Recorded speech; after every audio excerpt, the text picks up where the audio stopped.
оқушыларымыз қазір үйде, бүкіл жауапкершілік ата-аналарда. Әсіресе біздің аналарымыз балаға қарау, балаға күйеуіне немесе басқа бала тамағын пісіру, күніне қазір 4-5 мезгіл болмаса, одан көп болмаса білмеймін. Одан кейін барып, бұдан үстінен қосылған нәрсе ол баланың сабағына қарау. Ананың бұл жерде рөлі көбірек, мен түсінуім бойынша.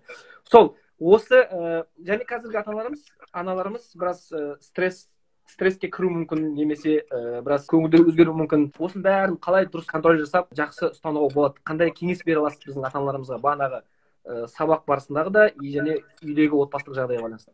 Өте оңай, в принципе. Біріншіден, делегирование жасау керек, бөлісу керек жауапкершілікті. Яғни отбасыда егер біреу қиналып жатса, екіншісі де қиналу керек. Біреуіне жүк түсіп жатса, екіншісіне де соншалықты, как минимум соншалықты жүк түсу керек. И қазіргі таңда мен жалпы мынамен келіспеймін, что аналардың бойына жүк түсті, аналар қиналып жатыр, аналар көп жұмыс істей бастады деген ұстанымды өзгертуіміз керек қоғамда жалпы. Бұл жерде әкелер қайда, еркектер қайда, отбасының тірегі қайда, отағасы қайда?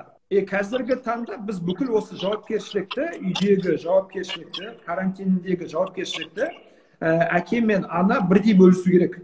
Яғни отбасында әкелер бар болса, ер кісілер бар болса, мамасы сабақ оқытқан кезде әкесі үй жинасын, мамасы тамақ істегеннен кейін әкесі посуда жусын, мамасы баланы ұйықтатып жатқан кезде әкесі үйлі пілісті ұстасын, ертеңгі тамақтың етін шығарып қойсын, заготовкалар жасасын. Бұлардың барлығы вполне болатын и болу керек нәрселер. Әйтпесе, бұрын енді үйден шығып кетіп, мен еркекпін, жұмыс істеп жатырмын, ақша тауып жатырмын деп бір отмазкамыз бар еді. Келуге. Бірақ қазір аздан кешке диванда жатқан кезде, егер осыларды біз жасамасақ, ер кісі ретінде, әйеліміздің алдында, бала шағамыздың алдында, ер кісі ретінде, отағасы ретінде авторитетіміз қалмайды. Менің әкем қазір аздан кешке дейін диванда отыратын, қолынан дым келмейтін, үйден шықпаса, оказывается, вообще никто екен, офиске, компанияға, жұмысқа бармаса, оказывается, дым істей алмайтын екен деген, балдардың алдында, отбасымыздан авторитетім түсіп кетеді. Поэтому ең біріншісі біз, яғни мына жерде аналардың бойына жүк түсіп жатыр деген ойға келіспеуіміз керек. Бізді тыңдап жатқан әкелер бар болса, құлақтарына алтын сырға, аналар бар болса, шаршамаңыздар, жүкті бөлісіңіздер. Өйткені не болса да әйел ретінде сіздер отбасыңызға сау халіңізде керексіз. Физиологиялық тұрғыдан сау, психологиялық тұрғыдан сау, эмоциялық тұрғыдан сау түріңізде керексіз. Егер сіз өзіңізге көп жүк алып, физиологиялық тұрғыдан шаршасаңыз, психологиялық тұрғыдан ашулансаңыз, эмоциялық тұрғыда постоянно көңіл күйіңіз болмай, қабағыңыз түйіліп жүретін болса, ондай ана, ондай әйел ешкімге керек емес. Және сіз өзіңіз отбасы қарым-қатынастың бұзылуына, отбасы шырқыңыздың қашуына септігін тигізген боласыз. Шаршаған кезде тоқтаңыз, шаршаған кезде қоя салыңыз. Шаршаған кезінде күйеуіңізге айтыңыз, мен балаларымнан шаршадым, сен қара біраз.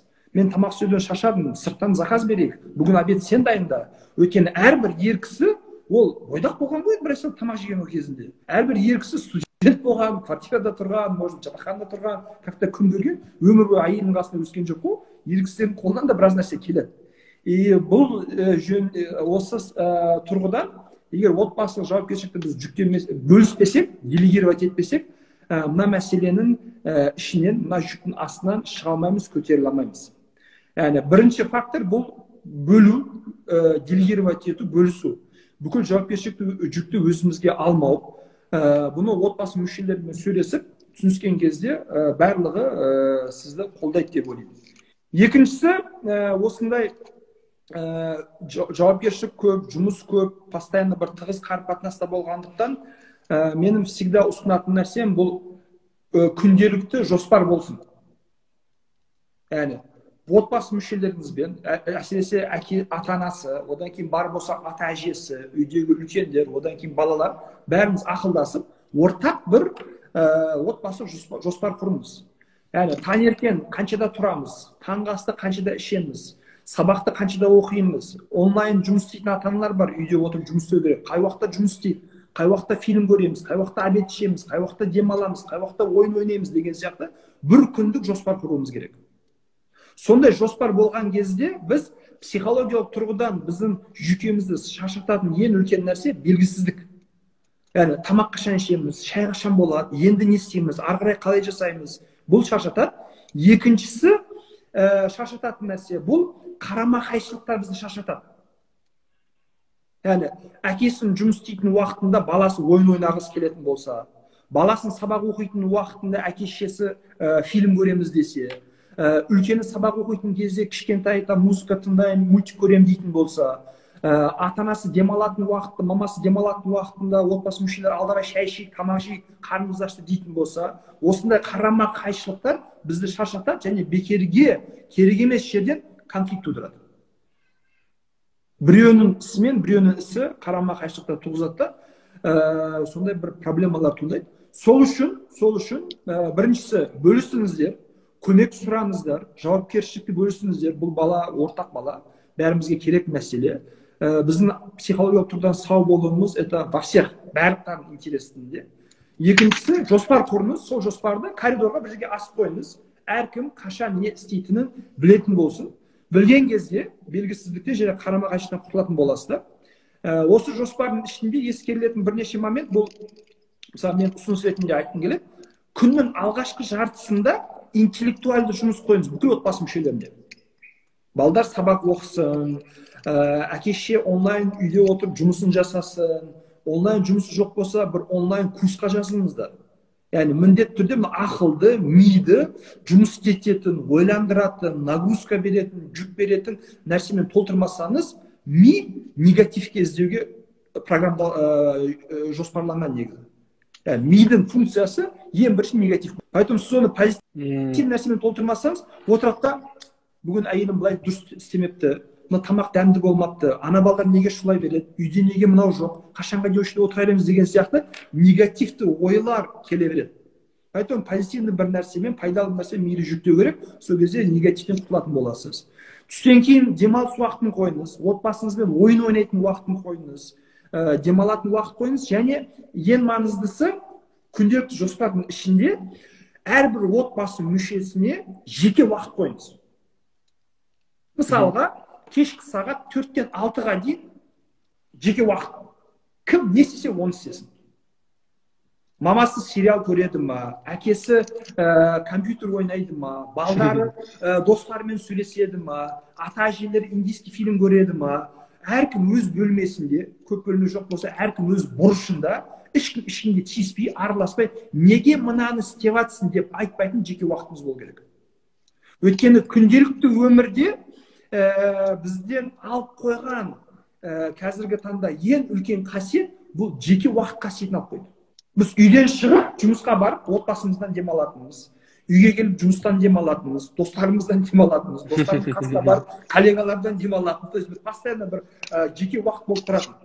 Ал қазіргі таңда 24 сағат бірдей адамдармен бола бергеннен бұл стресс тудырады. Сол үшін осындай бір жоспарын жеке уақыт қойсаңыз, онда көптеген конфликтті алып алған боласыз, шеше алған боласыз.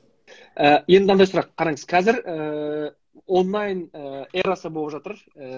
Яғни бүкіл нәрсе осылай компьютермен немесе телефонмен стрим, лайв арқылы адамдар қазір бір-бірімен сөйлесіп жатыр. Ол текстовый сообщение болуы мүмкін, видеокол болуы мүмкін, видеозвонок болуы мүмкін. Яғни қазір соған бүкіл нәрсе көшті толығымен деп айтуға болады. Енді қараңыз, біздің ұстаздарымыз қазір бүкіл Қазақстанда сабақтар жүріп жатыр. Бүкіл ұстаздарымыз оқушылармен бағана айтқандай ғаламтор жүйесінде көрісіп жатыр. Қасында бола алмайды, бір-бірін көре алмайды. Қазір ұстаздарымыз оқушылармен тек онлайн жүйесінде көрісіп жатыр. Және ұстаздарымыз бен оқушыларымыз арасындағы былай, мысалы, мектеп кезінде мынаншалықты болса, қазір кішкене былай болып қалды. Яғни мен өзім ұстазымын, мен соны өзімде сезіп жатырмын. Мысалы, балдарда байқадым, алыстан көрдім да балдарда. Қаншалықты біз сөйлессек те 5 минут сайын, бірақ алыстан сезіп жатырмын оларды. Енді ұстаздарға, біздің ұстаздарымызға қандай кеңес бере аласыз бұл мәселеде? Мысалы, баланың тәрбиесіне немесе дамуына бұдан да ары былай көмекші бола алу үшін, немесе қандай активити, қандай ойын ба, не істеуге болады деп ойлайсыз? В принципе, ол нәрсе бар, қазір онлайнға өткеннен кейін ол офлайн қарым-қатынастың орнын алмайды. сонымен қатар физикалық қарым қатынас, физикалық контакт болмаған жерде былай виртуальный байланыс ешқашан физикалық байланыстың орнын алмайды, орнын толтыра алмайды. Ол қазіргі таңда шын мәнінде мойында қабылдау керек, ол бір проблема. Бірақ біз мынаны ескере аламыз. Адамның базовый потребность, базовый қажеттілік бұл араласу, социализация, адамдармен араласып байланыс құру. Байланыс құрудың жолдарына қарай байланыстың сапасы артады. Мысалы, адаммен барып бетпе-бет көрісу бір бөлек, телефонмен сөйлесу бір бөлек, текстпен жазысу бір бөлек, онлайн видеодан көрсету бір бөлек деген сияқты. Біз қазіргі заман талабына сай, қазіргі шарттарға сай амал жоқ осылай байланысып тұруымыз керек. Қарым-қатынас құру. Қарым-қатынас құру, байланысу, сөйлесу қажеттілігін толықтырып жатырмын ба, жоқ па? Егер қойш онлайн деген араласу болмайды, текст деген жазысу болмайды, бұның пайдасы жоқ, тастай салайын, істемей қояйын, ертең карантин біткен кезде живую сөйлесем деп ондай ойға түсетін болсаңыз, бұл қате. Өйткені қажеттілік бар, оны сіз қолыңыздан келгенше максимально орындай алуыңыз керек. Қазіргі таңда мысалға видеозвонок па, видеозвонок, телефон ба, телефон, смс па, смс, переписка ма, переписка деген сияқты, мейл ма, мейл. Хотя бы какой-то бір байланыс түрімен хабарласу. Екіншісі, осы онлайн түрде, мысалы, қазір кімдер айтады, поколение, Z поколение, біздің оқушыларымыз Z поколение, кейбіреулер уже альфа поколение болып келе жатыр деген сияқты. И Z поколениенің бір ерекшелігі, олар осындай онлайн байланысты қарым-қатынасты көбірек ұнатады. Яғни, мысалға Z поколениенің түсінігінде егер ата-ана звондап жатса, значит бір проблема бар. Егер біреу тікелей болмаған, қайдасың, Беркель, не істеватсың десе, это считается вторжение в личное пространство. Менің жеке аланыма біреу кіріп бара жатыр деп, бұлар уже бір дискомфорт оятатын нәрселерде. Поэтому осындай араласу форматы негізі қазіргі жастардың ұнататын араласу форматына кіреді. Және олар солай байланысу арқылы өзін еркін сезінеді. Мысалға, жастарға, қазіргі тинейджерлерге текст жаза салу өте оңай. Текст жазып, хабарласып, аса бір қажет болмағанша тікелей байланысқа мысалға шыққысы келмейді. Ол жағынан мұғалімдер өздерін еркін сезінсе болады. Сіз баланың главное қасында болу, главное байланыста болу, главное араласып тұру, главное мынау группалардағы активності ұстап отыру. Өйткені сіз қазіргі таңда баланың әлеуметтенуіне жалғыз ғана жолсыз, мүмкіншіліксіз. Және осы дұрыс қолданылмаған кезде, онда бала сізбен араласпаса, басқа адамдармен араласады. Өзіне басқа группалар іздейді, басқа страничкаларға жазыла бастайды, басқа қызығушылықтар пайда болады. Және сол арқылы тәрбие тұрғысынан да, что ата-анадан, что мұғалімнен ұзақтап кету мүмкін. Сондықтан осы ескере отырып, сондай активтер жасау керек. Одан кейін мен қазір әлеуметтік желілерді мониторинг етіп жатамын. Жалпы білім инновация жетселер бұл жағында былай айтқан кезде алдыңғы қатарда лайв концерттер өткізеді, стримингтер өткізеді, балалардың өнерлері, қабілеттері, ерекшеліктері ескеріп отырады. Және де осы кездерде мысалға бір мұғалім немесе бір тәрбиеші қол астындағы 20-25 баланың профилін өте жақсы танып білу керек. Соған сай, мысалға осы кездерде қай баланың туған күні болып жатыр. Туған күні максимально қызықты өткізейік онлайн форматта. Мысалы, біз не істейміз туған күнінде? Сыйлық береміз. Не істейміз? Торт жейміз. Не істейміз? Напиток ішеміз. Бүкіл класспен келісе алу керек. Так, давайте класстың атынан біз мына баланың үйіне торт заказ берейік. Доставка бар, апарып береді. Давайте класстың артынан кішігірім мынандай сайтта күшті мынандай бір имтиханға дайындық кітап бар, балаға ұнататын бір зат бар, бір ойыншық бар. То есть ойыншық деген кезде енді өзін жақсы ерекшелігін ұнататын нәрсе. Давайте ақша жинап, соны заказ беріп, доставка қырайық. Чтобы бала, яғни ұзақ дистанцияға қарамастан әлі ерекше күндер, бақытты сәтте тойланып жатыр. Және бүгін кешкі сағат 9-да пәленшек класстасымыздың туған күні. И бүкіл сыйлықтарыңызды сол сәтке келтіре алсаңыз, тың-тың доставка торт. Кім? 9Б классына, например. Тың-тың доставка не? Сыйлық. Кімнен? 9Б классынан. Яғни бұл шын мәнінде баланы былай толғандырады, ұнатады, ата анасын ерекше назар аударады. Және онлайн эфирде әр бастасы тілек айтады, мысалға да, құрметті там Нұрзат, туған күнің құтты болсын, біз сені жақсы көреміз, давай алға. 20 бала 1 минуттан тілек айтса, уже жарты сағат уақыт кетеді соған. Мұғалімі қосып тілек айтады, ата анасы эфирге қосып тілек айтады. Сол арқылы біз осындай ерекше күндерге назар аударуымыз керек. Сонымен қатар, білмеймін енді, Атыраудың карантин шарттары қандай, Астананың карантин шарттарында қарай. Мысалға, қазір бізде не бар? Дүкендерге балауға болады, сыртқа шығып, бірақ қандай? 1,5 метр, 2 метр дистанциясы керек. Мысалға, егер шарттар рұқсат ететін болса, мысалға, сол оқушымыздың подъездіне барсақ, маскамызды киіп, гигиена жасап, подъездіне барып, звондап, мен подъездің алдында тұрмын, қалайсың, терезеден бір қараш деп. Шықсын, қарасын, қуанып қалсын, мұғалім келіп тұр подъезден, мен живую көру үшін. Тек қана үйінде отырып, андай қазір роликтер көп, үстінде костюм шалбар, астында шортымен отырып, мұғалімді сондай отырмаған деген бір ой болмас үшін, кәдімгі келді, подъездің алдында тұр, то есть гигиеналық дистанция, қауіпсіздік дистанция сақталып отыр. Бірақ бір звонокпен мен сені бір тірідей көрейін деген едім, көрейін деп, қалай аман есенсіз ба, бір живой дауысын естейін деген едім, давай ауырма деген. 5 минут, 10 минут терезесінің алдына барсақ, бір көрінсек, бір сөйлесек, оның өзі, егер, конечно, заңды бұзбай, Атыраудың шарттары соған рұқсат ететін, бұндай бір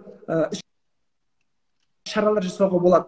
Живой кездесудің былай орын тұратын сері. Сонымен қатар балдарға тек қана қуанышты сәттерінде емес, сонымен қатар қайғылы сәттерде болуы мүмкін. Мамасы алып қалуы мүмкін, өзі алып қалуы мүмкін, жақын бір туысқаны, құдай сақтасын, бір қайтыс болып қалуы мүмкін, қиын жағдайға ұшырауы мүмкін.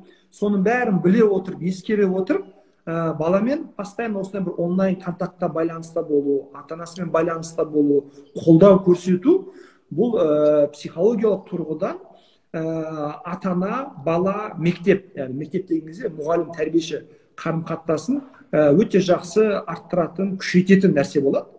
Және бұл жерде мен білім инновация лицейлерінің, кейбір лицейлердің страничкалары алдында өтеді. Солар қараған кезде байқағаным, іс-шаралардың көбісі балаға қарай жасалған. Менің ұсынысым ата-ананы да осындай іс-шараларға қосу керек.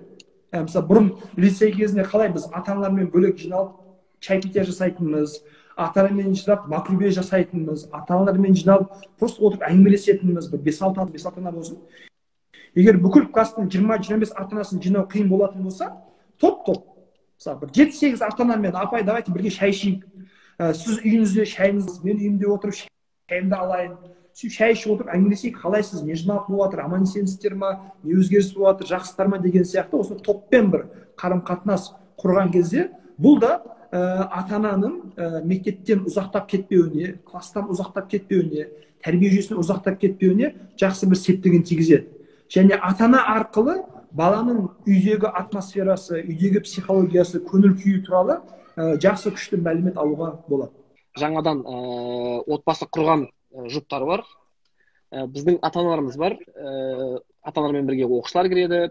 Және біздің ұстаздарымыз бар. Біздің жеке әріптестеріміз бар. Басқа әріптестеріміз. Яғни көп кісілер бар. Солар бүкіл жалпылай қазір барлығы көбінесе үйде отыр. Және үйде осы карантинде отбасымызбен бірге андай қызықты немесе пайдалы деп айтсақ па, бір іс-шаралар, қандай іс-шаралар айтасыз? Мысалы, өзіңіз жеке қандай іс-шаралар істейсіз? Бағанағы айтып отырсыз ғой, бір жоспар болсын, былай істейік деген сияқты. Қандай кеңес немесе қызықты нәрсе айта аласыз? Мен негізі жалпы эфирлерде, телевидениеда, семинарларда өзім жеке өмірімді қатты талқылағанды ұнатпаймын, қаламаймын. Өйткені сондай болған кезде адамдарға бір ограничение қойған сияқтымын. Типа, болсам да мен сияқты болыңдар, мен де адаммын, қателіктерім болуы мүмкін, кемшіліктерім болуы мүмкін, ертең көріп қалып, бұл оказывается айтқандарын істемеу керек, тыңдамау керек деген нәрсе ұстандар болып қалуы мүмкін. Сондай бір қате ойға түсірмеу үшін мен жеке өзімнің өмірімнен айтпаймын, бірақ мынаны айтқым келеді. Мен жалпы оқыған, зерттеген, байқаған, клиенттермен жұмыс істеген, мен тем более индивидуальный консультация жүргіземін, клиенттермен жұмыс істеймін, ерлі-зайыптылар, паралар, бала тәрбиесіне байланысты. Сол жерде берген кеңестер, олардың нәтижесінің арқасында жеткен жетістіктерді айтып бөлісе аламын. Сол үшін мен всегда былай обобщенно айтам. Соның ішінде кейбір нәрселерді қолымнан келгенше өзіміз істеуге тырысамыз. Кейбір нәрселерді істемеуі мүмкін. Кейбір нәрселер маған қажет болмауы мүмкін, бірақ сіздерге пайдалы мүмкін. Сол жағынан бөліскен дұрыс деп ойлаймын. Ең біріншісі, бағанағы айтқандай, мысалға мына карантин кезінде ерлі зайыпты, жалпы отбасы мүшелері қарым-қатынас талқылауға, проблема сөйлесуге, бір-бірін критиковать етіп, реніштерін жариялауға мораторий жарияласын. Мен не болса да критиковать етпеймін, не болса да реніштерімді, обидаларымды айтпаймын, отношенияларды выяснять етпеймін, ішіне жиналып қалған 5 жылдық, 10 жылдық обидаларымды сөйлеспеймін деп, әрқайсысы өзіне және бір-біріне сөз беру керек. Қазіргі таң бұл обидаларды сөйлесетін, реніштерді талқылайтын кезең емес, момент емес. Мысалға, мынандай нәрседе сіз әйеліңізбен үйде ұрысып отырсыз, бір нәрсемен спорласып отырсыз, сіз сырласқан кезде так квартирамды тоқылдатты, не болды, кім олатынан деп мысалы ашып қаласыз да, сөйтіп сыртында пожарник тұр екен, кешіресіз, мынау домда пожар болып жатыр, тезірек шығыңыздар деп жатыр да сізге. Сіз кетіңдерші, қайдағы пожар, мен әйеліммен ұрысып жатырмын, ары қарай ұрысамын деп отырмайсыз. Дұрыс па? Үйде пожар болып жатыр екен, ойбай, ұрысы да құрсын, бәрі құрсын, документтерді ал, балдарды кел, жүр, шығайық, құтқарайық, аман есен шығып кетейік деп ұстанасыз да. Құрметті ата-аналар, құрметті мұғалімдер, бізді тыңдап жатқан барша оқырмандары, мен білемін, потому что менің подписчиктерім де мені тыңдап жатыр, көріп жатыр, аралас. Қазіргі кезде осылай бір пожардың үстіндеміз. И пожар кезінде emergency, срочно бір чрезвычайный положениеда отношения выяснять еткен, во-первых, бессмысленно, бір мағынасы жоқ, во-вторых, еще больше болезненно. Үйде пожар болады, сен әліммен ұрысып отырсың ба? Үйде пожар болады, біз бәріміз өртеніп кетуіміз мүмкін. Бүгін бәріміз ертең жоқ болып кетуіміз мүмкін. Сен әлі маған дұрыстап тамақ істемедің, гүл бермедің, былай қарамадың, көмектеспедің деп әлі ренжіп жатсың ба деген обидалар бұл қарым-қатынастың түбіріне, тамырына балта шабады деп ойлаймын. Сол үшін ең біріншісі это объявить мораторий на выяснение отношений. Ешқандай отношения выяснять етпейміз. Бір. Екіншісі, ерлі-зайыптар арасында не жасау мүмкін? Күнделікті өмірде жасаған нәрселерді жасаңдар деймін, бірақ мен білемін, что біздің қазақтардың көбісі оны и так істемейді. Хотя бы карантин кезінде істей бастадыңыздар. Үйіңізге, әйеліңізге арнап гүл заказ берсеңіз болады. Қымбат нәрсе емес, бірақ внимание. Ішіне кішігірім бір открытка. Жаным, осындай қиын қыстау кезде үйіміздің жақсы көңіл күйін мысалға қамтамасыз етіп жатсың, жағдай жасап жатсың, бізге саған көп рахмет, алғысым шеткісіз. 2-3 сөйлеме бір открытка ішіне болсын. Гүл келсін, и ол гүл дастарханға келген кезде именно әйеліңіз шығып соны алса, мысалы алса, қараса, көрінсе, қуанып қалады, мәз болып қалады, мысалы бір активити. Одан кейін, мысалға мен бүкіл семинарларда айтамын, балдарыңызды кешкі сағат 8-де ұйықтатыңыздар. Күн батқан кезде бала ұйықтау керек, по идее. Психикасына да пайдалы, денсаулығына да пайдалы. Мысалға кешкі сағат 8-де жатқыза бастау керек, 9-да бала уже ұйықтау керек. Потому что 9-дан кейін, 9-11 арасы бұл недандай, город засыпает, просыпается мафия. Ата-ананың уақыты, үлкендердің уақыты, город ұйықтау керек, ешкім мазаламау керек. Сондай сәттерде 2 сағат, 1,5 сағат бір-біріңізге көңіл бөліңіздер, уақыт бөліңіздер, бірге фильм көріңіздер, бірге сөйлесіңіздер, план құрыңыздар, жоспар құрыңыздар, бір-біріңізді тыңдаңыздар. Мен мысалға клиент ретінде байқайтын, мысалы психологқа, менің мысалға бір прием сағаты 20 мың теңге тұрады. И маған келетін клиенттердің 80%, оказывается, сөйлесу үшін келеді екен. Менің жұмысым 80% тыңдау. Мен, кейін не болды, қиын болыпты екен, өзіңізді қалай сездіңіз сол кезде, как вообще это пережили, как вам было трудно деп, мен тыңдаймын просто адамдарды. И люди мені біреу тыңдасыншы деп сағатына 20 мың теңге беруге дайын. Бұл не деген сөз? Үйде біз бір-бірімізді тыңдамаймыз деген сөз. Біз әйелімізді тыңдамаймыз деген сөз. Біз күйеуімізді тыңдамаймыз, немесе тыңдай алмаймыз деген сөз. Немесе тыңдаған кезде сотка деймін, сотка алдында тұр екен ғой енді. Телефон ұстап отырып тыңдаймыз. Біресе шулап отырып тыңдаймыз. Кейін не болды? Айта, болдың ба? Жақсы, да кеттік. Олай емес. Бүкіл заттарды қойып, өшіріп, асығыс баратын жұмыс жоқ, кешке іздейтін достарың жоқ, баратын қонақ жоқ, той жоқ, үйдесіздер, все, переключитесь, внимание. Телефонды қойып, бір-біріңізді тыңдаңыздар кешкі сағат 9-11 арасы. Сөйлесіңіздер, әңгімелесіңіздер. осы қиын сәттерді егер сәтті өткізсеңіз, өмір бойы ұмытпайтын, өмір бойы сіздің қарым қатынасыңыздың жақсы күшті болуына керемет бір септігін тигізетін карантин болады. Мына карантинге көп рахмет. Сол карантин арқасында әйелімді жақсырақ таныдым, күйеумен сезімдерім, эмоцияларым, күш-жігерім артты, бір-бірімізді жақсы жағынан тани бастадық, бірімізге көбірек уақыт бөле бастадық деп сіз ертең карантинді сағынатын, іздейтін боласыздар. Яғни өйткені психологиялық тұрғыдан кризис пен қиыншылықтар адамдарды или өте жақын қылады, или өте ұзақ алшақ қылып жібереді. Қиын қыстау моменттерді бірге өткізген адамдар бір-бірін ұмытпайды. Мысалға, бірге соғысқа қатысқан адамдар бір-бірін ұмытпайды. Бірге армияда болған адамдар бір-бірін ұмытпайды. Өмірді бөліп іздеп жүреді. Не үшін? Өйткені сол қиыншылықты біз бірге өткіздік деген сезім. И поэтому сол жағынан қараңыздар. И нақты іс-шара ретінде әйеліңізді свиданиеға шақырыңыз. Яғни бүгін не мысалға, бүгін среда ма, сәрсенбі күні ма, жазыңыз мысалы смс, романтика болсын. Девушка, мен сізді суббота кешке свиданиеға шақырамын, келе аласыз ба деген сияқты мысалы. Әйеліңіз айтсын, білмеймін, мамамнан сұрап көру керек, бос емеспін, шығамайтын шығармын деп. Подыграйте немножко друг другу, қызық болсын. Не істейсіз басқа, уақыт өтпейді қой десе. Ну окей, ладно, қаншада? Түнгі сағат 10-да. Түнгі сағат 10-да ма? Ну ладно, мен дайындалайын. Все. Әйелдердің психологиясында мынандай нәрсе бар. Мысалы, әйелді сіз істейтін жақсылығыңызды қаншалықты ерте айтсаңыз, соншалықты ұзақ уақыт әйел соған қуана алады. Жаным, міне саған айфон деген кезде, ол сол моментте ғана қуанады. Жаным, мен саған бір аптадан кейін айфон әперемін десеңіз бар ғой, бір апта күніге айфон алатқан сияқты қуана береді. Әйелдің психологиясы сондай. Женщина может предвкушать удовольствие. Поэтому 3 күннен кейін, 4 күннен кейін свиданиеға шақырамын деп айтыңыз. Свидание шақырыңыз. Және свидание форматы қалай болады? Сол күні сіз вообще күні бойы красавчик боласыз. Завтрак дайындап беріңіз, ужин дайындап беріңіз. Бүгін балдар мен ұйықтатамын. Жаным, сен араласпа, бүгін балдар мен жатқызамын. Проблема емес, балдар ұйықтатыңыз. Одан кейін свечка дайындап қойыңыз, торт заказ беріп қойыңыз. Немесе өзіңіз қолыңыздан бір тәтті нәрсе істей салыңыз, дәмді нәрсе істей салыңыз. Столға дастархан жайыңыз залға. Балдар ұйықтап жатады, өзіңіз шақырасыз, келіңіз. Әдемі киім алыңыз. На 2 часа, на час, пожалуйста, әдемі киім алыңыз. Костюм шалбар киім алыңыз. Оны ұнататын киім алыңыз. Әйеліңіз де әдемі киіз, вечерний бір платье киісін, қонаққа баратын киімін киісін. Әйелдердің көбісі солай киюін сағынып қалған шығар. Бірақ әйелдер үшін қажеттілікті әдемі киіну. Мә, свидание киім алатырмын, дайындалып жатырмын деген сияқты сезімдеріңізді білдірдіңіз. Мен сені жақсы көремін. 10 жыл бірге тұрсаңыздар да, ешқашан әйеліңізге, жолдасыңызға мен сені жақсы көремін деп айтудан тайынбаңыз. Жақсы көремін деген сөздің артықшылығы жоқ. 100 рет айтып, одан көп айтпай емес. Бұл ауа сияқты, ауа сияқты. Мысалы, кейбір потребностьтер бар, тәтті сияқты.